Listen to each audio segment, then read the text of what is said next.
All right, welcome back to Adobe Photoshop, and today what I'm going to show you is the toolbar. The toolbar is located over here. Right up here you can see we've got these little arrows. If we click that, it will just give you a different configuration of the toolbar. I'm going to click it again because I like one line. I'm going to go ahead and move this in a little bit so it's just easier in the frame for me to show you what's going on.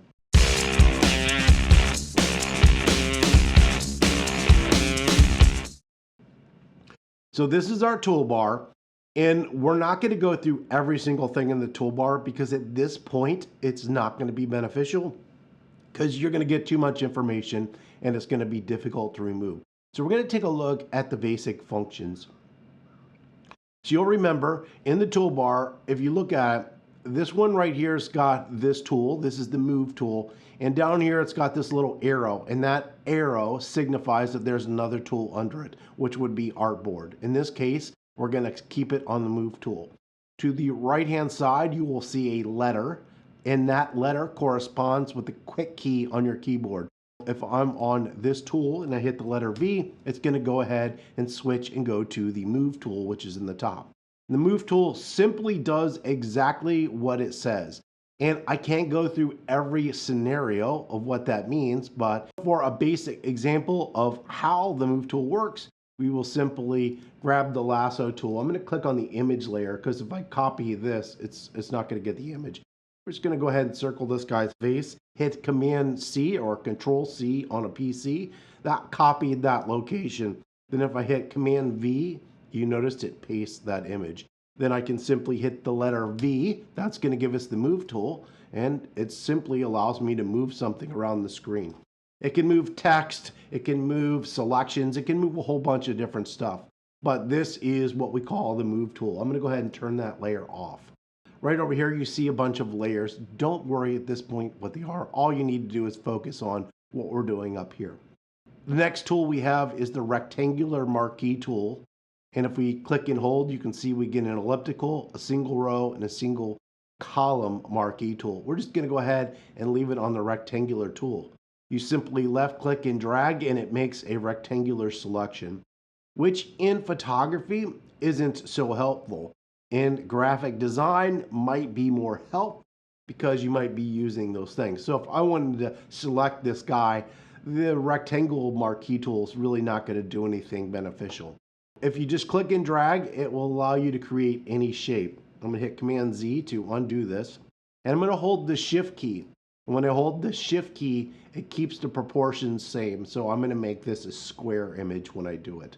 If I come over here and I select the elliptical tool, I can simply make any sort of an ellipse. I'm just going to hit Command Z. If I hold that Shift key, it's going to make it a perfect symmetrical circle.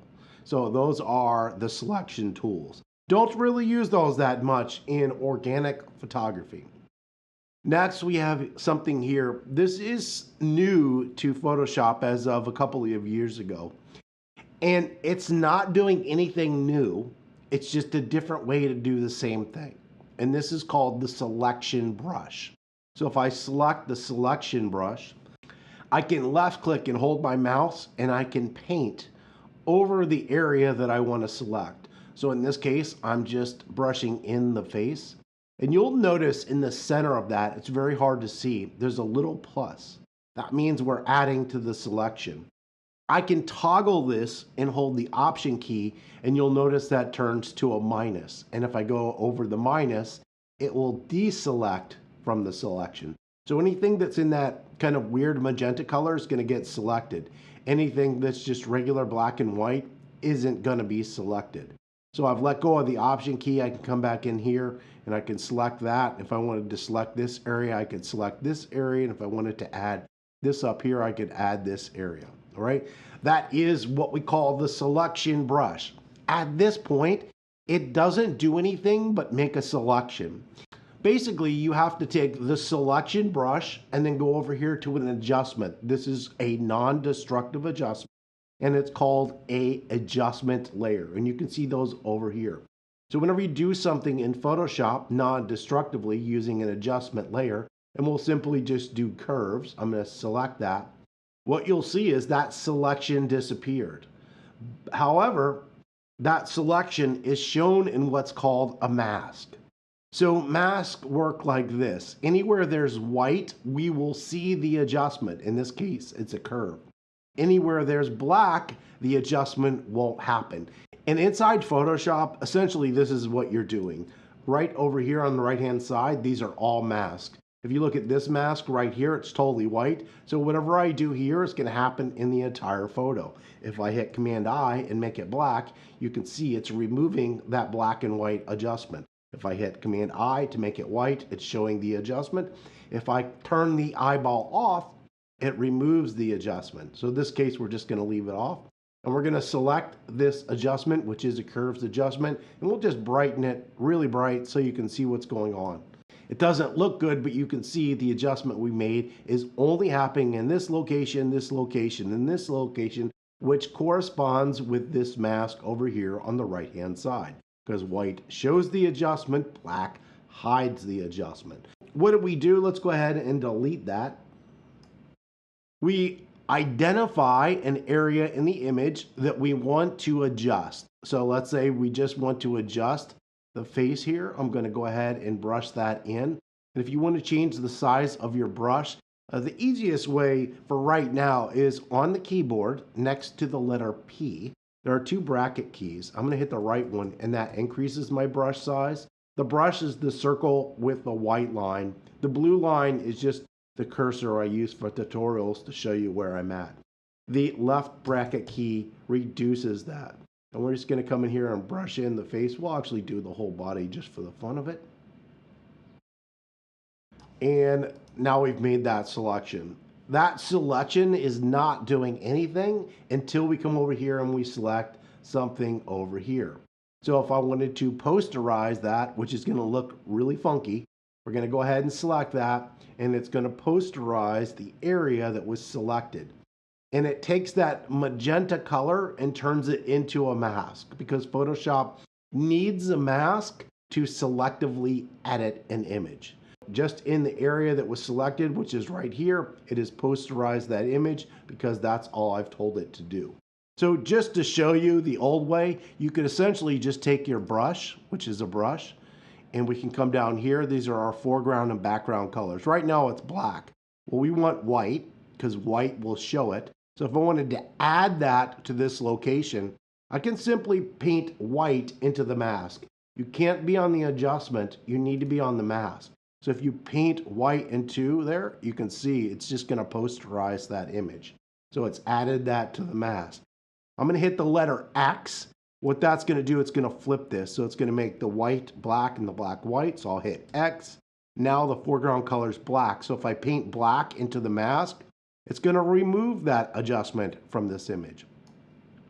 So that's what the selection brush is doing. It just basically makes selections. Truthfully, I don't use it. I'm used to using the old way, and there's new AI selection methods that I like better.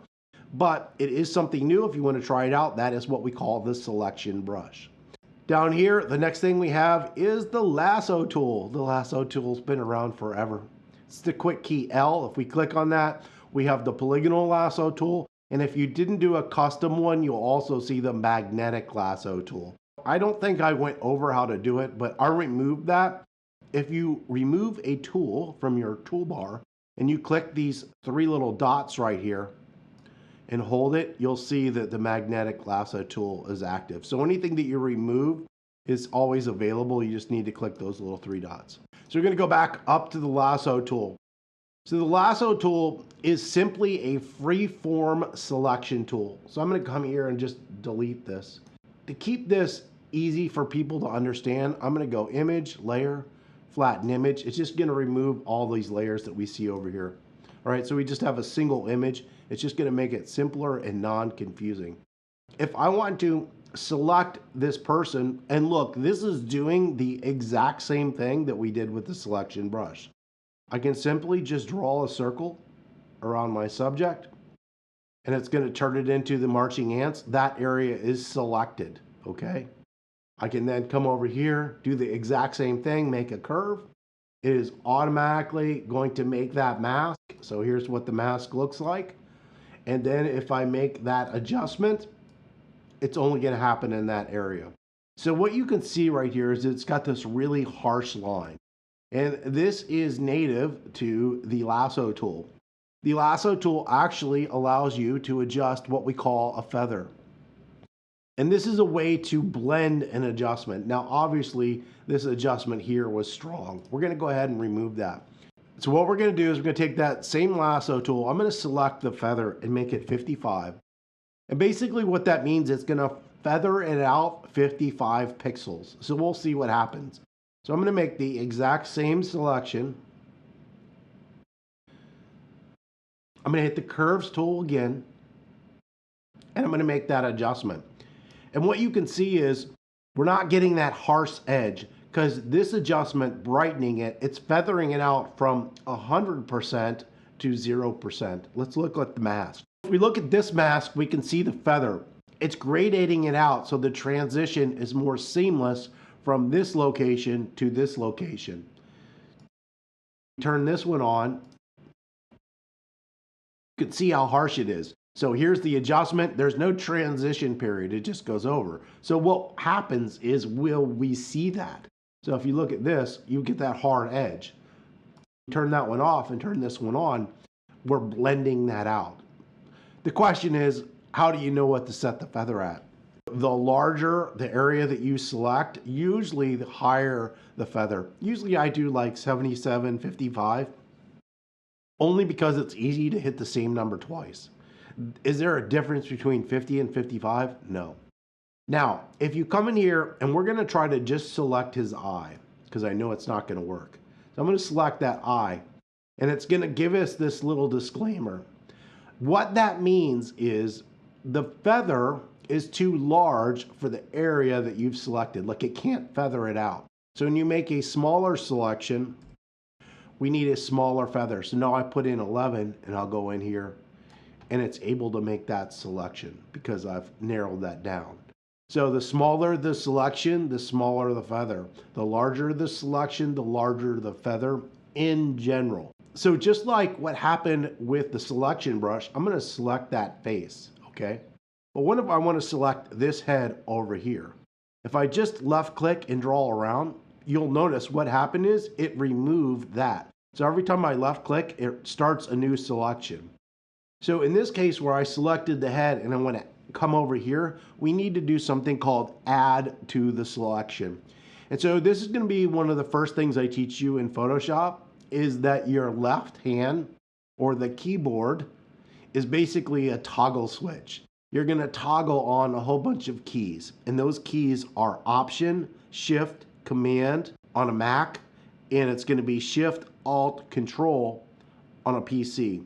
However, you're going to use A, Z, S, D, E, a whole bunch of other command keys in different configurations to do different things. So let's see that. So if I hold the Shift key, you will notice, let's come over here right next to this helmet. Look at the lasso. Right now it's normal. If I hold Shift, it gets a little plus.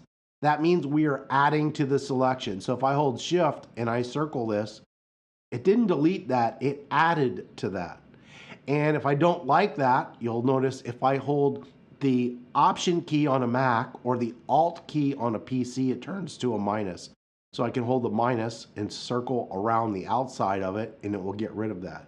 If I go through the center holding the minus, it gets rid of just the area that I selected. So anything I select, it will get rid of. And you have to go the whole way around. You can't just draw a single line through it. It doesn't understand that. You need to make a complete circle and go around.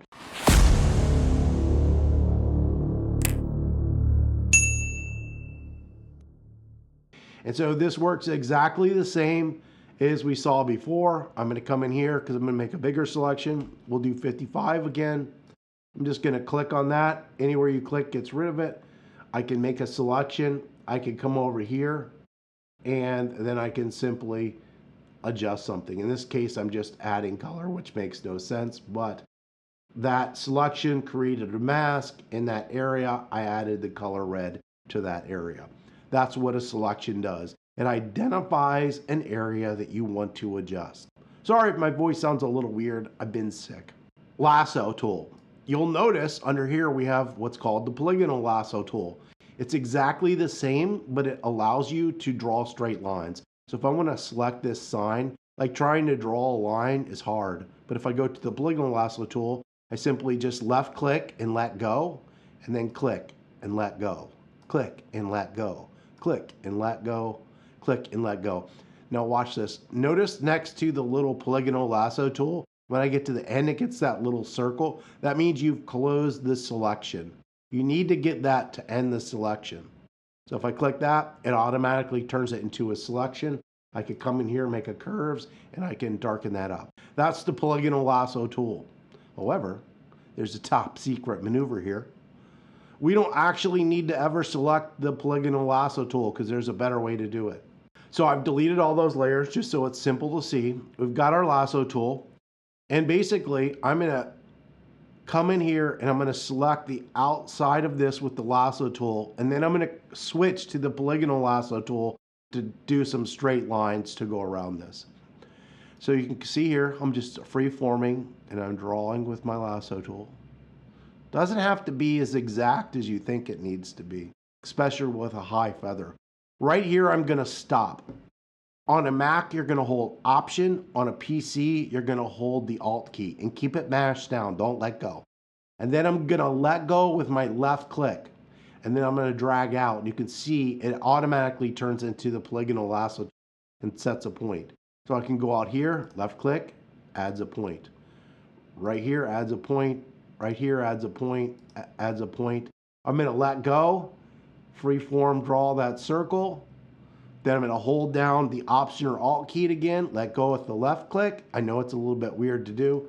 And then we can come over here and close that out. And that's our selection. This is how you switch between the lasso and the polygonal lasso tool.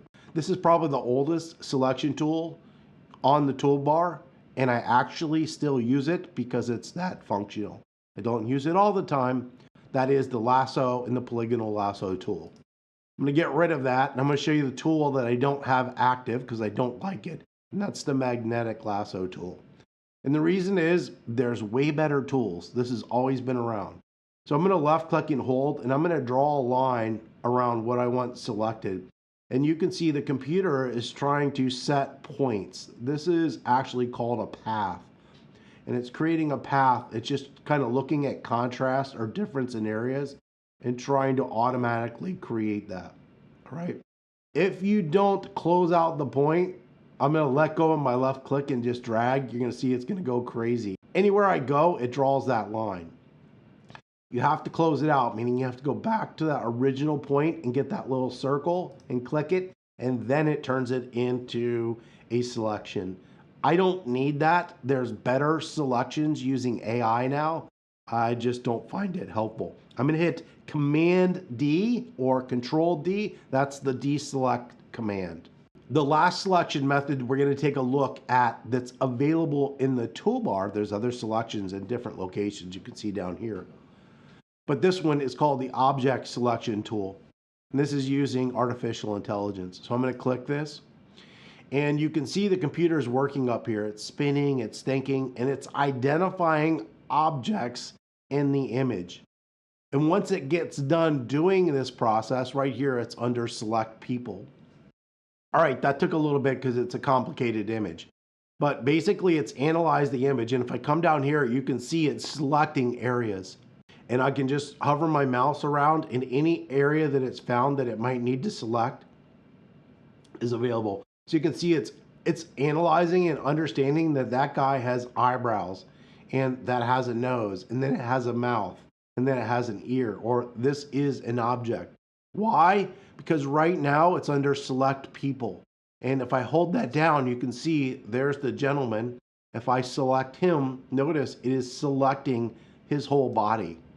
If I click on that, you can notice we have the ability to select the entire person, which in this case, it's only the top half of his body. But if we want to do his hair, I can select his hair. If I want to do his hands, which we can't see, his beard, his nose, his iris, all that's selectable. So anything I want selected, all I got to do is select it. If I don't want, in this case, I just want the entire person. We're going to go ahead and do that. I'm going to hit apply, And you can see we've got those racing ants, and now it has turned that AI object selection into a selection. I can come over here to curves. I can make a curves adjustment, and it's only going to happen in that area. However, if we come over here to the mask and I select it, notice it's got that hard edge. When you use object selection tool, the good thing is it's really, really accurate. The bad thing is it's a harsh adjustment. So a lot of times if the selection isn't perfect, you're going to get some weird areas in it. I'm going to go ahead and get rid of that. And we're just back here to our image. Because there's no feather in this image, there's something that we can do, and that is called selected mask up here. In the next video, I'm going to show you how to use some other tools in the toolbar and how to use select and mask to further refine a selection in one specific area. And the cool thing is it's got a whole bunch of different tools and really all the selection tools that you need to use. If you found this video helpful, give us a thumbs up. That would be great. Any comments or questions, you can always leave those below. Don't forget to subscribe and have an absolutely wonderful day.